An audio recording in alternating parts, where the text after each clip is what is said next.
ಹಿಂದಿನ ಸಂಚಿಕೆಯಲ್ಲಿ ಕಣ್ಮಣಿ ಮನೆಯಲ್ಲೆಲ್ಲೂ ಕಾಣಿಸ್ತಿಲ್ಲ ಎಂದು ಅಕ್ಕಪಕ್ಕ ಮನೆಯವರಲ್ಲೆಲ್ಲ ವಿಚಾರಿಸಿ ಬರ್ತಾನೆ ಮಹೇಶ್. ಆದರೆ ರಾಣಿ ಮಾತ್ರ ಹೊರಗಡೆ ಹೋಗೋಕೆ ತುದಿಗಾಲಿನಲ್ಲಿ ನಿಂತಿರ್ತಾಳೆ. ಹೊರಗಡೆ ಹೋಗೋಣ ಎಂದು ಗಂಡನ ಬಳಿ ಕೇಳ್ತಾಳೆ. ಮನೆಯಲ್ಲಿ ಕಣ್ಮಣಿ ಕಾಣಿಸ್ತಾ ಇಲ್ಲ, ನೀನು ನೋಡಿದ್ರೆ ಈಗ ಹೊರಗೆ ಹೋಗ್ಬೇಕು ಅಂತಿದೀಯಾ ಅಂತ ಹೇಳಿ ಹೆಂಡತಿ ಮೇಲೆ ಕೂಗಾಡ್ತಾನೆ. ಮಹೇಶ್ನ ಮಾತುಗಳು ರಾಣಿಗೆ ಅಸಮಾಧಾನ ತರಿಸಿತು. ಅಳುತ್ತಲೇ, ಅವಳೇನು ಚಿಕ್ಕ ಹುಡುಗಿನಾ, 13 ವರ್ಷ ಆಗಿದೆ, 1 ಗಂಟೆ ಎಲ್ಲಾದರೂ ಹೋಗಿದ್ರೆ ಯಾಕಿಷ್ಟು ಗಾಬರಿ ಮಾಡ್ಕೊಳ್ತೀರಾ, ಅವಳ ಮೈ ಮೇಲೇನೋ ಒಂದು ಆಭರಣ ಕೂಡ ಇಲ್ಲ ಅಂತಾಳೆ. ಮಹೇಶ್ನಿಗೆ ಏನು ಹೇಳಬೇಕು ಅಂತ ತಿಳಿಯಲ್ಲ.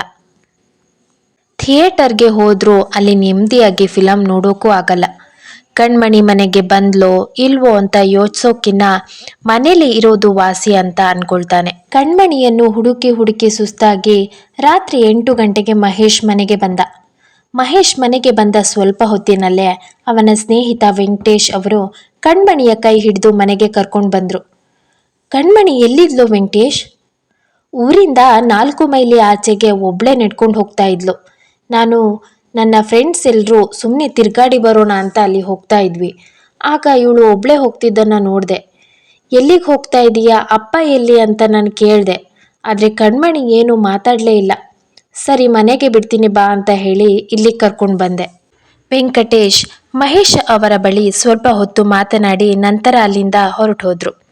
ಅವರು ಹೋದ ಕೂಡಲೇ ಮಹೇಶ್ ಕಣ್ಮಣಿಯನ್ನು ವಿಚಾರಿಸುತ್ತಾ, ಎಲ್ಲಿಗೆ ಹೋಗಿದ್ದೆ ಕಣ್ಮಣಿ?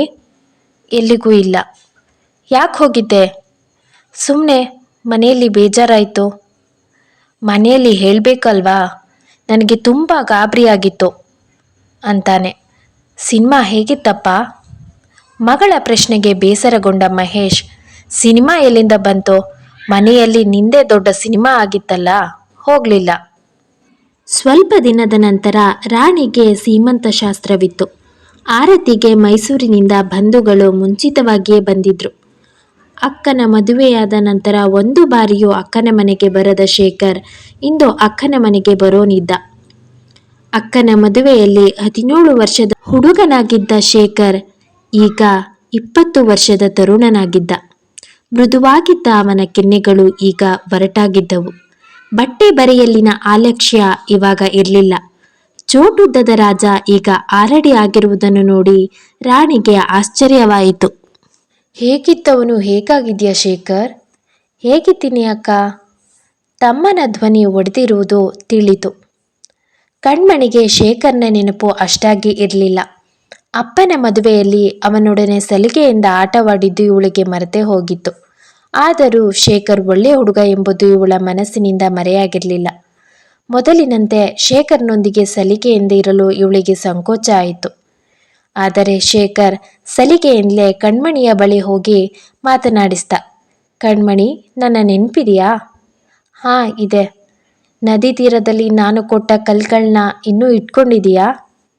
ಇಲ್ಲ, ಎಲ್ಲ ಹಾಳಾಗಿ ಹೋಯ್ತು. ಹೋಗಲಿ ಬಿಡು, ನಾನು ಇನ್ನೊಂದು ಸಲ ಬರುವಾಗ ತಗೊಂಡು ಬರ್ತೀನಿ. ನಾನು ಕಲ್ಲು ಹಿಡ್ಕೊಂಡು ಆಟ ಆಡೋಷ್ಟು ಚಿಕ್ಕ ಹುಡುಗಿನಾ ಎಂದು ಕಣ್ಮಣಿಗೆ ನಗು ಬಂತು. ಕಣ್ಮಣಿ ಮನಸ್ಪೂರ್ವಕವಾಗಿ ನಗುತ್ತಾ ಶೇಖರ್ನ ಕಡೆ ನೋಡಿದಳು. ಶೇಖರ್ ಬಾಗಿಲನ್ನು ಹೊರಗೆ ನಿಂತಿದ್ದ. ಅವನ ಕಣ್ಣುಗಳಲ್ಲಿ ಸ್ನೇಹವಿತ್ತು. ಯಾಕೆ ಕಣ್ಮಣಿ ನಗ್ತೀಯಾ? ಕಲ್ಲು ಹಿಡ್ಕೊಂಡು ಆಟ ಆಡೋಕ್ಕೆ ನಾನೇನು ಮಗುನಾ? ಹೌದು, ನೀನಿನ್ನೂ ಮಗುನೇ. ನಾನು ಮಾತ್ರ ಮಗು, ನೀವು ಮುದುಕರೇನು ಅಂತಾಳೆ. ರಾಣಿ ಇಬ್ಬರನ್ನು ಊಟಕ್ಕೆ ಕರೀತಾಳೆ. ಇಬ್ಬರು ಅಲ್ಲಿಗೆ ಮಾತನ್ನು ನಿಲ್ಲಿಸಿ ಊಟಕ್ಕೆ ಹೊರಡ್ತಾರೆ.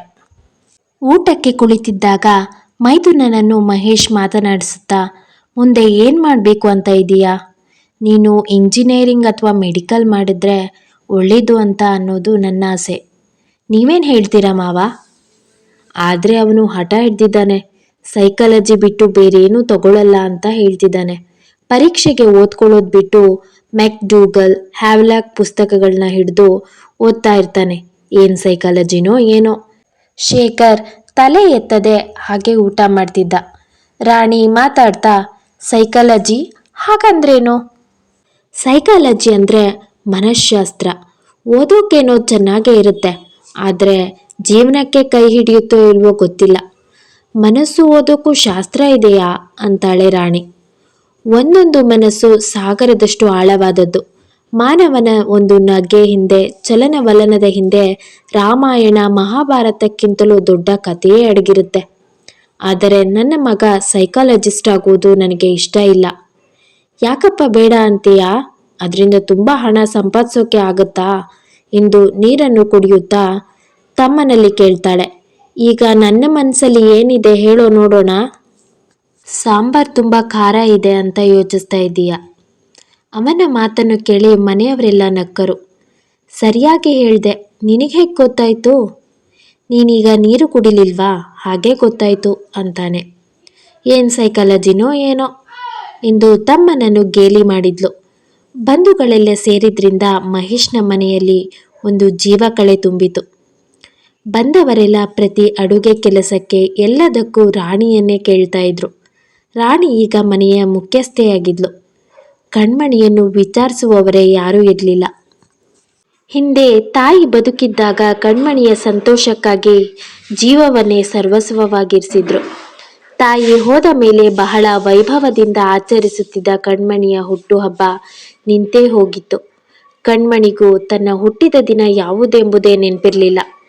ಮನೆಯವರೆಲ್ಲ ರಾಣಿಯನ್ನೇ ಓಲೈಸ್ತಾ ಇದ್ರು. ಕಣ್ಮಣಿ ಹಲವು ಸಾಮಗ್ರಿಗಳಿದ್ದ ರೂಮಿಗೆ ಹೋಗಿ ಬಾಗಿಲು ಹಾಕ್ಕೊಂಡು ಮಲಗಿದ್ಲು. ಈಗ ರಾತ್ರಿ 11. ಎಲ್ಲರೂ ಊಟಕ್ಕೆ ಕುಳಿತಿದ್ರು. ಎಲೆ ಹಾಕುತ್ತಿದ್ದ ಮಹೇಶ್ನ ಚಿಕ್ಕಮ್ಮನ ಮಗಳು ಕಣ್ಮಣಿ ಊಟಕ್ಕೆ ಇಲ್ಲದೇ ಇದ್ದದ್ದನ್ನು ಕಂಡು ಅಣ್ಣ ಕಣ್ಮಣಿಯಲ್ಲಿ ಎಂದು ಕೇಳಿದ್ಲು. ಅವತ್ತಿನಂತೆ ಎಲ್ಲಾದ್ರೂ ಹೊರಗೆ ಹೋಗ್ಬಿಟ್ಲಾ ಅಂತ ಮಹೇಶ್ಗೆ ಗಾಬರಿ ಆಯಿತು. ಅವನ ಗಂಟಲಲ್ಲಿ ಊಟ ಕೂಡ ಇಳಿಲಿಲ್ಲ. ಎಲ್ಲರೂ ಗಾಬರಿಯಿಂದ ಹುಡುಕಾಡಿದ್ರು. ಕಣ್ಮಣಿ ಇಲ್ಲೇ ರೂಮಿನಲ್ಲಿ ಮಲಗಿದ್ದಾಳೆ ಎಂದು ರಾಣಿ ಕಿರ್ಚಿದ್ಲು. ಸರಸ್ವತಿ ಅವರು ಓಡಿ ಬಂದು ಎಲ್ಲಿಗೆ ಹೋಗಿದ್ದೆ ಕಣ್ಮಣಿ ಎಂದು ಕೇಳಿದ್ಲು. ಇಲ್ಲೇ ರೂಮಿನಲ್ಲಿ ಮಲಗಿದ್ದೆ ಅತ್ತೆ. ಊಟ ಮಾಡೋಕ್ಕೂ ಬರಲಿಲ್ಲ? ಮಾಡಿದ್ರಾಯ್ತು ಅಂತಾಳೆ ಕಣ್ಮಣಿ. ಅವಳ ವರ್ತನೆಯಿಂದ ರಾಣಿಗೆ ತುಂಬ ಕೋಪ ಬರುತ್ತೆ. ಎಲ್ಲರೂ ಖುಷಿಯಿಂದ ಇರುವಾಗ ಈ ಕಣ್ಮಣಿದ್ದು ಯಾವಾಗಲೂ ಇದೇ ಗೋಳು. ಗಂಡ ಸರಿಯಾಗಿ ಊಟ ಕೂಡ ಮಾಡದೆ ಇವಳನ್ನ ಹುಡ್ಕೋ ಬರೋಕ್ಕೆ ಅಂತ ಹೊರಗೆ ಹೋಗಿದ್ದು ಇವಳಿಗೆ ಕೋಪ ತರಿಸಿತ್ತು. ಕಣ್ಮಣಿಗೆ ಹೊಡೆಯೋಕೆ ಅಂತ ಮುಂದೆ ಹೋಗ್ತಾಳೆ. ಅಕ್ಕನನ್ನು ಶೇಖರ್ ತಡಿತಾನೆ. ಕಣ್ಮಣಿಯನ್ನು ಹುಡುಕಿಕೊಂಡು ಹೊರಟಿದ್ದ ಮಹೇಶ್ ಮನೆಗೆ ವಾಪಸ್ ಬರ್ತಾನೆ. ನನ್ನನ್ನು ತಡಿಬೇಡ ಶೇಖರ್, ಇವಳಿಗೆ ಸರಿಯಾಗಿ ಬುದ್ಧಿ ಕಲಿಸ್ದೇ ಇದ್ದರೆ ನನ್ನ ಹೆಸರು ರಾಣಿನೇ ಅಲ್ಲ ಅಂತಾಳೆ ಕೋಪದಿಂದ. ಕಣ್ಮಣಿ ಹಸ್ತಿರ್ತಾಳೆ ಅಕ್ಕ, ಮೊದಲು ಊಟ ಮಾಡಲಿ ಎಂದು ಅಕ್ಕನನ್ನು ಸಮಾಧಾನ ಮಾಡ್ತಾನೆ. ತಮ್ಮನ ಮಾತಿನಿಂದ ಸಮಾಧಾನ ಆದ ರಾಣಿ ಹಾಳಾಗಿ ಹೋಗಲಿ ಇವಳು ಅಂದ್ಕೊಂಡು ಅಲ್ಲಿಂದ ಹೊರಟು ಹೋಗ್ತಾಳೆ. ಊಟ ಮಾಡಿದ ಕಣ್ಮಣಿ ಯಾರೊಂದಿಗೂ ಮಾತಾಡದೆ ನಿದ್ದೆ ಬರ್ತಿದೆ ಅಂತ ಹೇಳಿ ತನ್ನ ರೂಮ್ಗೆ ಹೋಗಿ ಮಲ್ಕೊಳ್ತಾಳೆ. ಯಾರ ಖುಷಿಯಲ್ಲೂ ಯಾವ ಕಾರ್ಯಕ್ರಮದಲ್ಲೂ ಅವಳು ಪಾಲ್ಗೊಳ್ಳಲ್ಲ. 1 ವಾರ ಕಳೀತಿದ್ದ ಹಾಗೆ ಬಂದ ಬಂಧುಗಳೆಲ್ಲ ಊರಿಗೆ ವಾಪಸ್ ಹೋಗ್ತಾ ಇರ್ತಾರೆ. ಸಾಕಮ್ಮ ಅಜ್ಜಿ ಮಾತ್ರ ಮನೆಯಲ್ಲೇ ಉಳ್ಕೊಳ್ತಾರೆ. ರಾಣಿ ಆಗಾಗ್ಗೆ ಕಣ್ಮಣಿಗೆ ಬೈತಾ ಇರೋದನ್ನು ನೋಡಿದ ಅಜ್ಜಿ ಕಣ್ಮಣಿಯ ಪರ ವಹಿಸ್ತಾರೆ. ನಿನಗೆ ನನಗಿಂತ ತಬ್ಬಲಿನೇ ಹೆಚ್ಚಾದ್ಲ ಅಜ್ಜಿ ಅಂತ ಕೂಗಾಡ್ತಾಳೆ ರಾಣಿ. ಹೌದು ರಾಣಿ, ಅವಳು ತಬ್ಬಲಿ ಅಂತಾನೆ ನನಗೆ ಅವಳ ಮೇಲೆ ಪ್ರೀತಿ ಜಾಸ್ತಿ ಅಂತಾರೆ. ನಿನಗೆ ಮತ್ತೆ ಆ ಶೇಖರ್ ಇಬ್ಬರಿಗೂ ಹಾಳಾದವಳು ತಲೆ ಮೇಲೆ ನಿಧಿ ಹೊರಿಸಿದ್ದಾಳೆ. ನನಗೇನು ಹೊರಿಸೋದು ಬೇಡ ಇವಳು. ನೀನು ಹೀಗೆ ಅವಳನ್ನ ವಹಿಸ್ಕೊಳ್ತಾ ಇದ್ರೆ ಅವಳ ಹುಡುಗಾಟಕ್ಕೆ ಕೊನೆ ಇರಲ್ಲ. ಈಗಿನ್ನೂ ಹುಡುಕ್ತಾನ, ಮುಂದೆ ಸರಿಯಾಗ್ತಾಳೆ ಅಂತಾರೆ ಸಾಕಮ್ಮ. ಹೀಗೆ ದಿನ ತುಂಬಿದ ನಂತರ ರಾಣಿಗೆ ಹೆಣ್ಣು ಮಗು ಜನನವಾಗುತ್ತೆ. ರಾಣಿ ಖುಷಿಗೆ ಪಾರವೇ ಇಲ್ಲ. ಅಜ್ಜಿ, ಮಗು ಯಾರ ಥರ ಇದೆ? ಕಣ್ಣು ಮೂಗು ಎಲ್ಲ ನಿನ್ನ ಹಾಗೆ ಇದೆ ಅಂತಾರೆ ಸಾಕಮ್ಮ. ರಾಣಿಯ ಖುಷಿ ಇನ್ನೂ ದುಪ್ಪಟ್ಟಾಗುತ್ತೆ. ಸಾಕಮ್ಮ ಅವರು ಕಣ್ಮಣಿಯನ್ನು ಕಣ್ಮಣಿ ಬಾಯಿಲಿ, ನಿನಗೆ ಪುಟ್ಟ ತಂಗಿ ಬಂದಿದ್ದಾಳೆ ಅಂತಾರೆ. ಕಣ್ಮಣಿ ಖುಷಿಯಿಂದ ಹಾರಿ ಹೋಗಿ ತನ್ನ ತಂಗಿಯನ್ನು ಮುದ್ದಾಡಬೇಕು ಅನಿಸುತ್ತೆ. ತಂಗಿ ಹುಟ್ಟೋಕ್ಕೂ ಮುಂಚೆನೇ ತನ್ನ ಪಾಕೆಟ್ ಮನಿಯನ್ನೆಲ್ಲ ಸೇರಿಸಿ ತಂಗಿಗಾಗಿ ಚೆಂಡು ಗಿಲಕಿ ಗೊಂಬೆಗಳನ್ನೆಲ್ಲ ತಗೊಂಡಿದ್ಲು.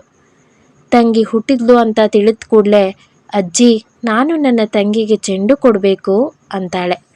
ಅದು ಈಗ ಎಲ್ಲಿ ಚೆಂಡು ಆಡುತ್ತೆ ಕಣ್ಮಣಿ, ಅದಿನ್ನೂ ಪುಟ್ಟ ಪಾಪು.